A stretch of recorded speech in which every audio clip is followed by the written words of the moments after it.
Solemos cantar eso de que el culto de hoy va a ser maravilloso. Y yo creo que lo está siendo, ¿verdad? Una alabanza formidable. Y le decía a Alberto, digo, el abuelo ha estado hoy espectacular, conciso, preciso. Y me ha gustado mucho la dinámica de semillas de mostaza porque nos ha hecho, ¿no? Nos ha hecho jugar, nos ha hecho participar. Y todo eso está perfecto. Vamos a seguir con nuestra serie de llamados. Vimos, Teresina, en primer lugar el llamado de Pedro. Hace un par de semanas vimos el llamado de Abraham. Y hoy vamos a ver el llamado de uno de los personajes más queridos de la Biblia. ¿Querido por qué? Porque si somos un poco detallistas, si nos fijamos en la esencia, nos damos cuenta de que este personaje es alguien que renunció a muchísimas cosas. Renunció a ser un influencer, renunció a ser alguien relevante. Renunció a construir su propia imagen y renunció a todo eso por una sola cosa: ser la voz de Dios. Hay algo que quiero decir en esta mañana.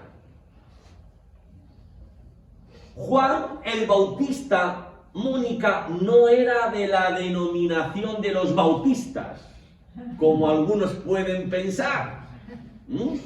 Si lees diferentes versiones, Isaías, te darás cuenta de que algunos lo citan como Juan el Bautizador y nos señala ese llamado que él hace a la gente a pasar por las aguas del Jordán para esa purificación, para ese perdón de pecados. Y quiero dividirlo en tres grandes bloques. Hoy solamente vamos a ver uno, Guadalupe, dejaremos los dos siguientes para el domingo próximo, ¿vale?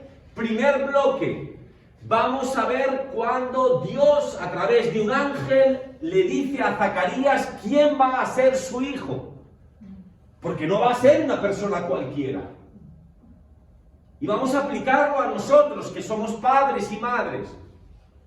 Y la semana que viene veremos también en el segundo bloque la tensión que hubo entre Juan el Bautista y Herodes Antipas. Y por último, vamos a ver algo que me fascina y es lo que Jesús dijo de Juan. Que Jorge, para nosotros como cristianos, eso es lo principal, lo que el Señor tiene que decir de cada uno de nosotros. Porque Juan y la gente puede decir muchas cosas y en algunas acertarán, pero en otras seguramente se equivocarán. Entonces, Guadalupe, no nos tiene que importar, hombre, un poco sí, pero no nos tiene que importar en demasía qué es lo que la gente dice de nosotros, sino lo que el Señor piensa de nosotros. Porque si hablamos, por ejemplo, de José, ¿quién era José para sus hermanos? ¿Un soñador? ¿Un flipado de la vida? Pero si les preguntas a los ismaelitas o los madianitas quién era José Dámaris, te dirán un esclavo, un negocio. Pero pregúntale a Dios quién era José y te dirá Sofía, un gobernador, un hombre fiel a mí. ¿Se dan cuenta la diferencia entre unos y otros? Pues veremos la semana que viene lo que Jesús dijo de Juan el Bautista. ¿Me acompañan? ¿Están preparados? Nos vamos al Evangelio de Lucas, capítulo 1. Hoy voy a ser breve. Tengo que compensar lo de ayer, para que Maribel no se enfade con Pedro José. Claro, siempre es bueno echarle la culpa al predicador. ¿Qué pasa, Pedro?, le dijo Maribel, y Félix habla demasiado. Para que hoy no se enfade. Lucas, capítulo 1, versículos del 13 al 20.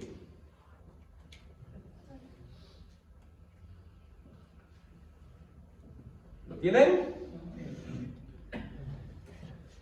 Lucas 1, del 13 al 20. Para entender cosas que voy a decir, tendríamos que haber comenzado desde el versículo 5 o desde el versículo 8, para que vean que luego no voy a mentir, Teresina. Decir, este hombre, ¿de dónde se ha sacado esto que dice? Bueno, está ahí en los versículos. Pero empezamos desde el 13. Pero el ángel le dijo a Zacarías. ¿Quién es Zacarías? Va a ser el padre de Juan el Bautista. Zacarías es un sacerdote que está oficiando en el templo a la hora de las ofrendas, junto al altar del incienso. Y justamente ahí se le aparece el ángel Gabriel. ¿Y qué es lo que dice Araceli? ¿Qué es lo que le dice el ángel Gabriel? No temas. No temas. Y no sé si alguna vez les dio por pensar en esto, pero el ángel Gabriel siempre en los episodios previos a un anunciamiento, ya fuera el del Mesías con María, o ya sea el del Juan el Bautista con Zacarías, siempre dice las mismas palabras, el mismo consejo: no temas. Yo le escuché a un predicador decir que esa palabra aparece hasta 365 veces en la Biblia. Qué curioso, Juani, una por cada día del año, porque tenemos motivos más que suficientes para tener incertidumbre. Y dice, no temas, porque tu oración ha sido oída, y tu mujer Elizabeth te dará a luz un niño, y llamarás su nombre Juan. Oye, Susi, ¿a ti que te gusta tanto esto de los nombres? ¿Alguna vez te dio por investigar qué es lo que significa Juan? ¿Juan lo sabe alguien? Juan significa el que es fiel a Dios, el lleno de gracia.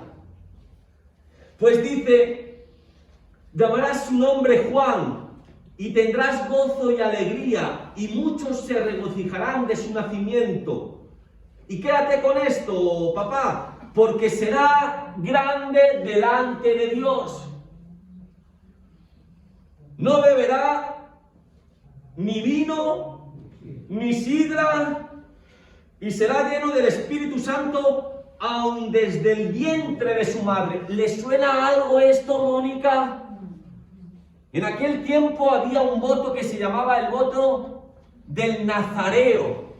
Y eran esas personas que querían apartar su tiempo para consagrarse plenamente a Dios.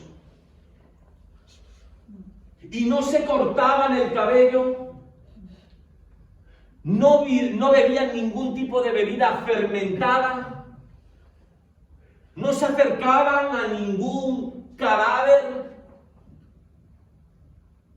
¿Les recuerda esto a algún otro personaje del Antiguo Testamento? Sansón tenía un voto de Nazareo. Se dice por ese cabello largo, por esa misión que tiene desde el vientre de su madre. Pues aquí tenemos a una persona que también desde el vientre de su madre Dios le tiene un llamado específico para él. Y dice el versículo 16: y hará que muchos de los hijos de Israel se conviertan al Señor Dios de ellos, e irá delante de él con el espíritu y el poder de Elías para hacer volver los corazones de los padres a los hijos y de los rebeldes a la prudencia de los justos, para preparar al Señor un pueblo bien dispuesto. Dijo Zacarías al ángel: ¿en qué conoceré esto? Porque yo soy viejo y mi mujer es de edad avanzada. ¿Le suena también esto a algo? Abraham. Respondiendo el ángel le dijo: yo soy Gabriel, que estoy delante de Dios, y he sido enviado a hablarte y darte estas buenas nuevas. Y ahora quedarás mudo y no podrás hablar hasta el día en que esto se haga, por cuanto no creísteis mis palabras, las cuales se cumplirán a su tiempo.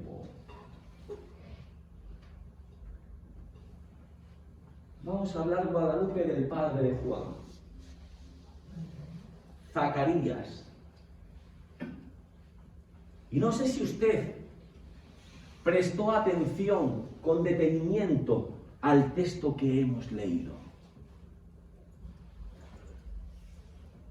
Zacarías era un hombre con un oficio sagrado.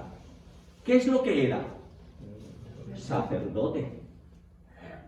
¿Dónde estaba Zacarías? En el templo, un lugar sagrado. ¿Qué es lo que estaba haciendo Zacarías? Estaban en el tiempo de la oración, es decir, un tiempo sagrado. Y en ese tiempo de la oración, él, mientras que estaba haciendo, ofreciendo incienso, un ritual sagrado. Toda la escenografía de esta historia nos apunta a lo sagrado, a lo santo. Ahora bajo el tono Eduardo, pero nada de esto tiene relevancia si no tienes fe.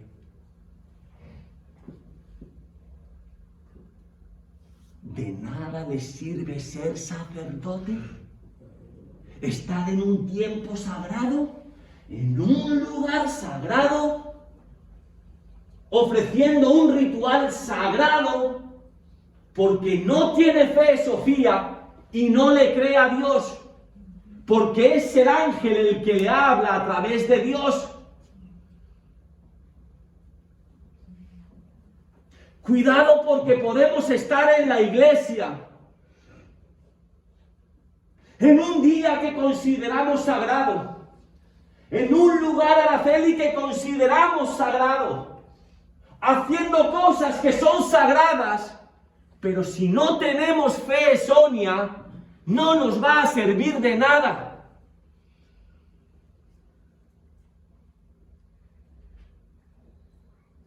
Otra cuestión. No sé si alguna vez te lo has planteado, Araceli,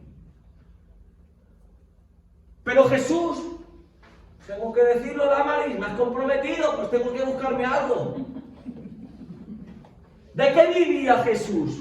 Hasta los 30 años, ¿de qué vivió? Carpintero. ¿Por qué, Rosa? ¿Por qué carpintero y no electricista? ¿Por qué no pintor de coches en una Citroën? Porque su padre era carpintero. ¿Por qué los hermanos estos que son conocidos como los hijos del trueno? ¿Por qué Pedro y José se dedicaban a la pesca? ¿Por qué? Porque papá tenía un negocio. Oye, cuando Elías va y busca a Eliseo, ¿qué es lo que está haciendo Eliseo? ¿Qué es lo que está haciendo Eliseo? Ganchillo. Ah, ¿no? ¿Qué es lo que estaba? Ahí con 12 yuntas de bueyes. ¿Por qué, Pedro José? Porque era el negocio familiar. Porque en aquel tiempo un hijo tenía que seguir el oficio, la vocación del padre. Rebeca, respóndeme. ¿Por qué Juan el Bautista no siguió la vocación del padre? Porque que yo sepa, Juan el Bautista no fue sacerdote. ¿Qué pasa ahí? Tenemos algo espectacular. Vemos a alguien que no sigue la vocación del padre. Vemos a un hombre de Dios, con un llamado de Dios, pero que Dios, Rosa, lo saca del templo y lo manda al desierto. Tenemos a un hombre de Dios, pero con un llamado laico. Juan Carlos, ¿tú entiendes cuando yo digo esta palabra lo que significa que es laico? Es alguien que no pertenece al clero, que no pertenece al mundo sacerdotal. Es alguien que pertenece al mundo civil. Pues tenemos a alguien con un llamado de Dios, que Dios se encarga de sacarlo del templo. ¿Y qué era el templo en aquel tiempo, Isaías? Sino un lugar sagrado, sino el centro de la espiritualidad judía. ¿Por qué Dios lo saca? Imagínense la escena, José, porque tenemos a un hombre con un oficio sagrado, en un lugar sagrado, que se queda mudo porque no le cree a Dios. Por tanto, tenemos a un hombre de Dios en un lugar sagrado que no tiene nada que decirle a la sociedad.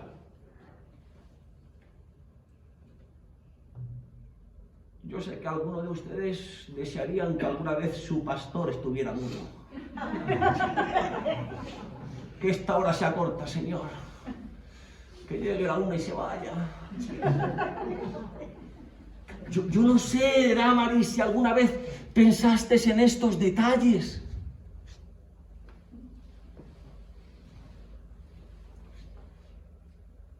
¿Por qué? ¿Por qué?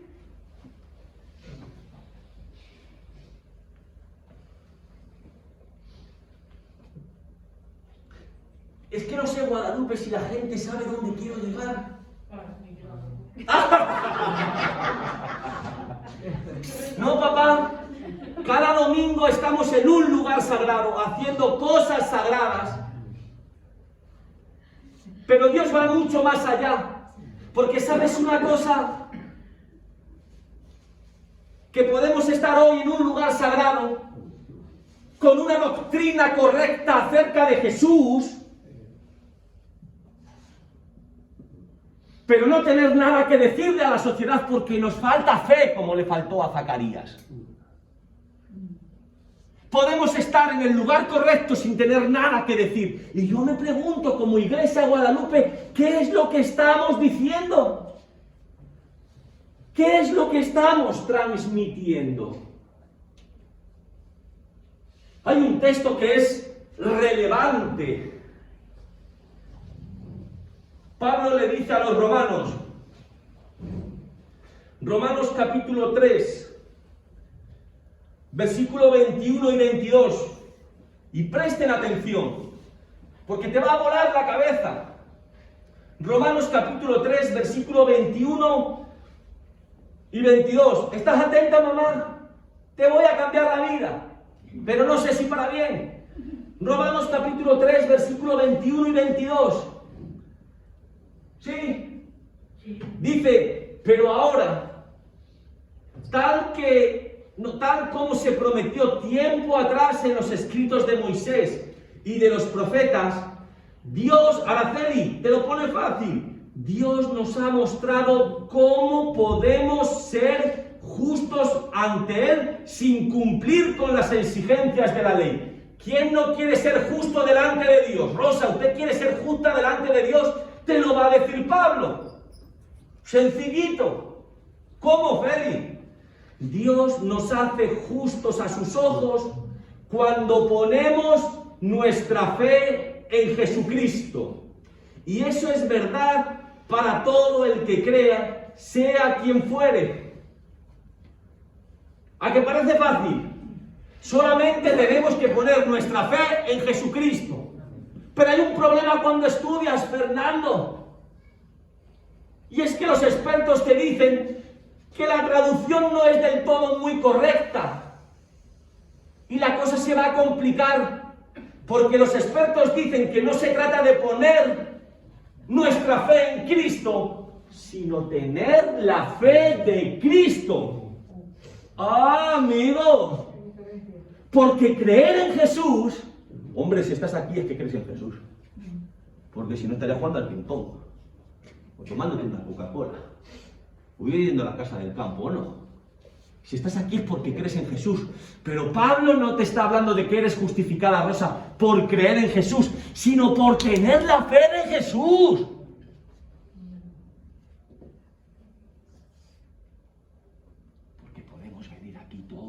los domingos. Jacqueline, Janet, podemos venir todos los domingos. Con una creencia correcta acerca de Jesús. Que nos pase como a Zacarías, no tener nada que decir, porque no tenemos la fe de Cristo.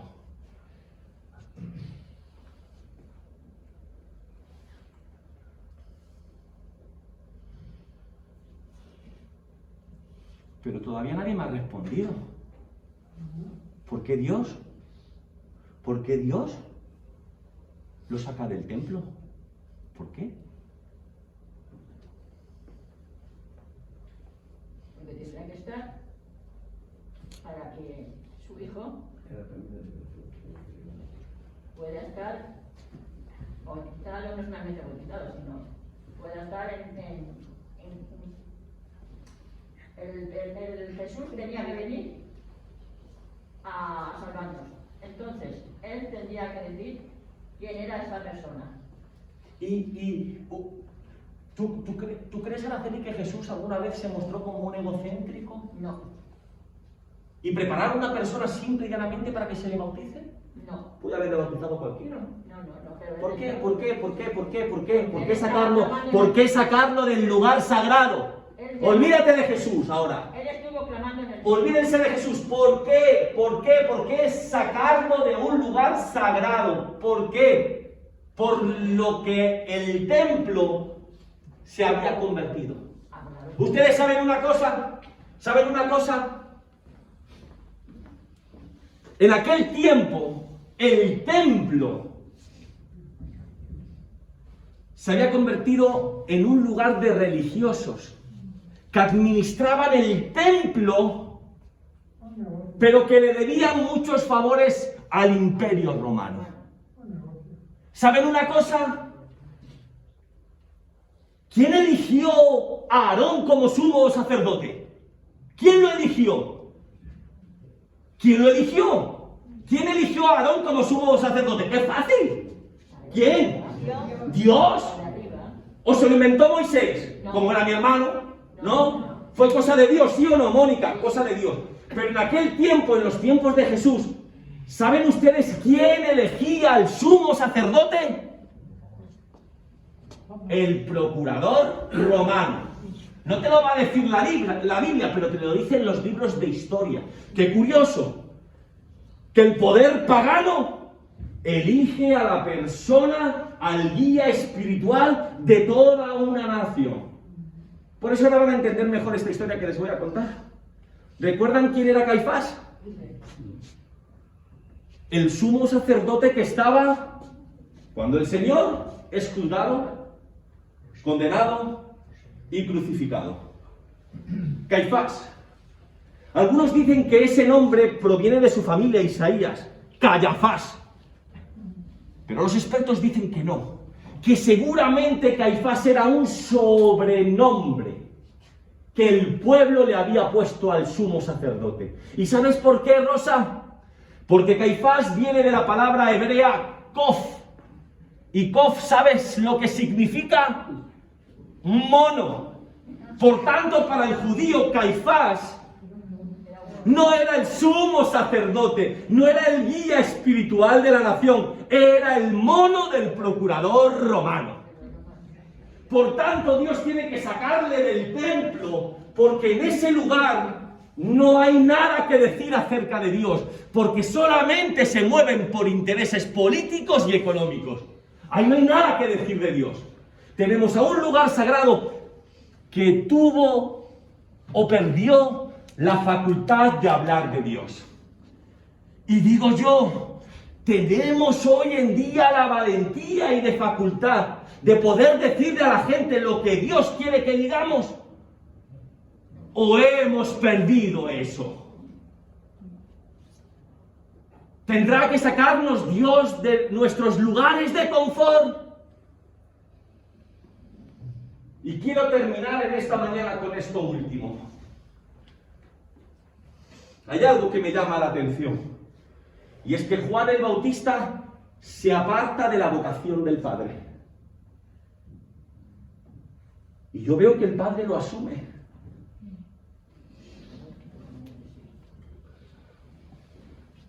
¿Saben una cosa? Y yo aquí puedo entonar el mea culpa. Hablando de mi familia. O sea, ¿cuántos padres quieren vivir a través de sus hijos la vida que ellos no pudieron vivir?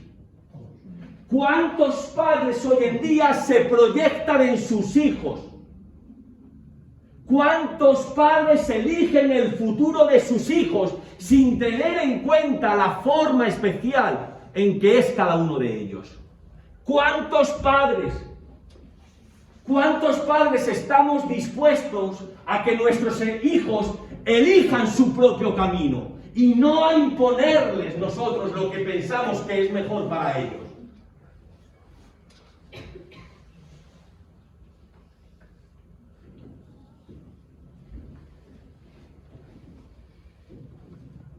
Claro, como el abuelo es pastor, el tío es pastor, el padre es pastor, pues el niño tiene que ser pastor. ¿Por qué?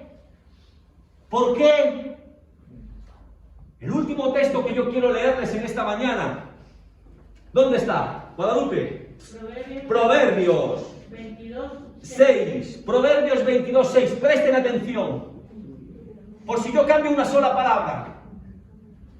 Miren lo que dice el sabio. Instruye al niño en tu camino. Instruye al niño en su camino. En su camino. Y aun cuando fuera viejo, no se apartará de él. Y claro que está hablando del camino del bien, del camino recto. Pero el camino del bien y el camino recto conforme a su manera, no a la tuya.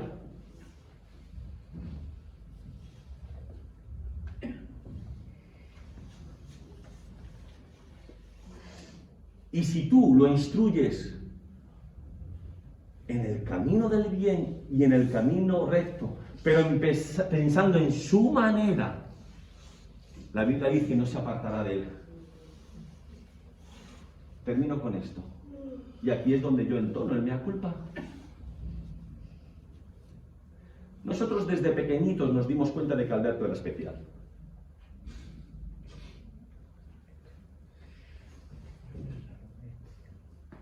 Los años fueron pasando. Y cuando tenía tu edad, Alberto quería ser historiador.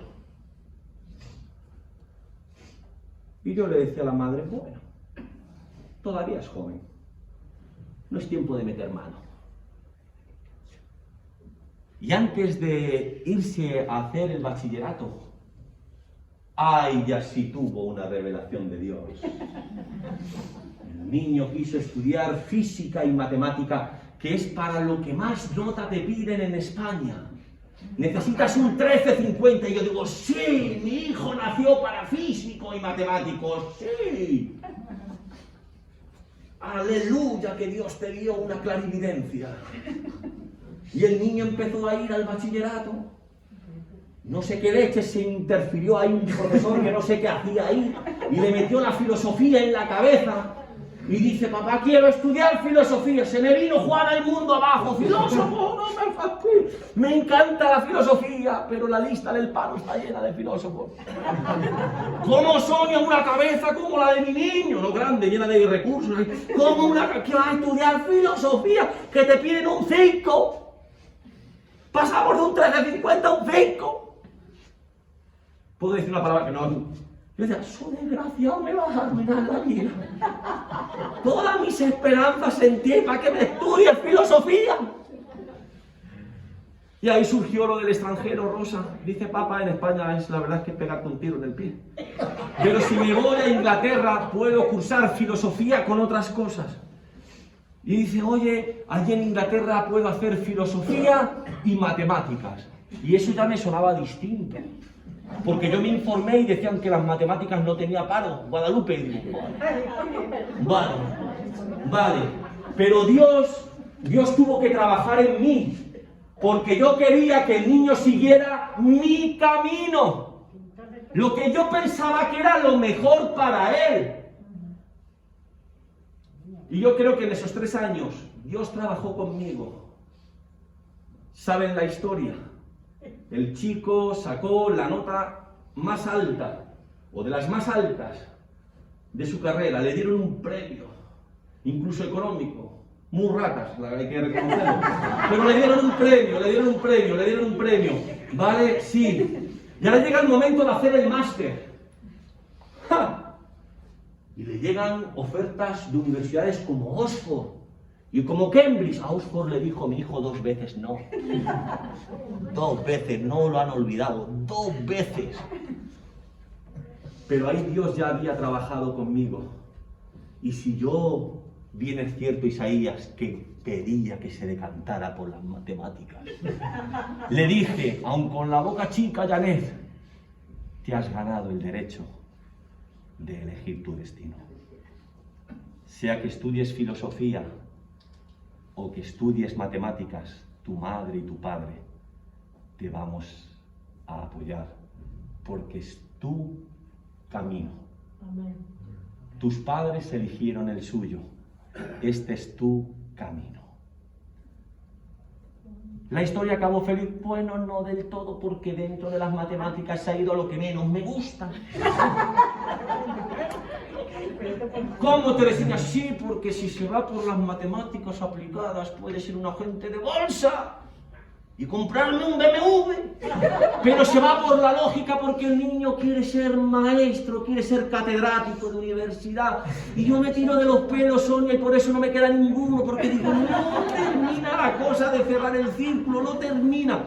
Pero, ¿sabes? Es su camino, es su camino. Instruye al niño en su camino y aunque fuera mayor, no se apartará de él. El padre Zacarías de Juan el Bautista supo hacer eso. Y quiero terminar con esto. Que el Señor nos ayude en ello. A ser valientes y a formar chicos con valores éticos, morales, cristianos, que sean personas de bien, pero darles la seguridad de que vamos a apoyarle cualesquiera sea su decisión. Alberto, cuando se fue a Manchester, yo creo que, bueno, sí, pisó una iglesia una vez en 3 años, aparte de aquí, lo hizo por un amigo.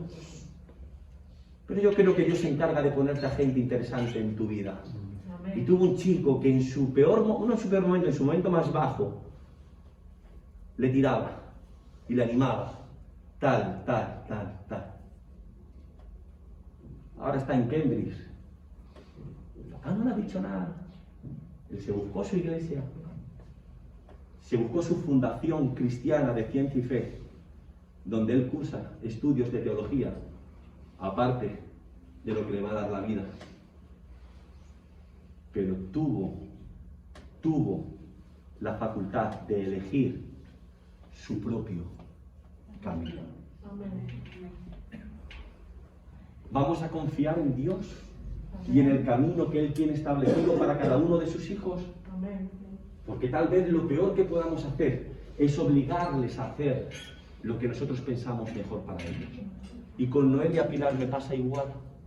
La niña quiere ser maestra. Y yo le digo, si de maestra se va a morir de hambre.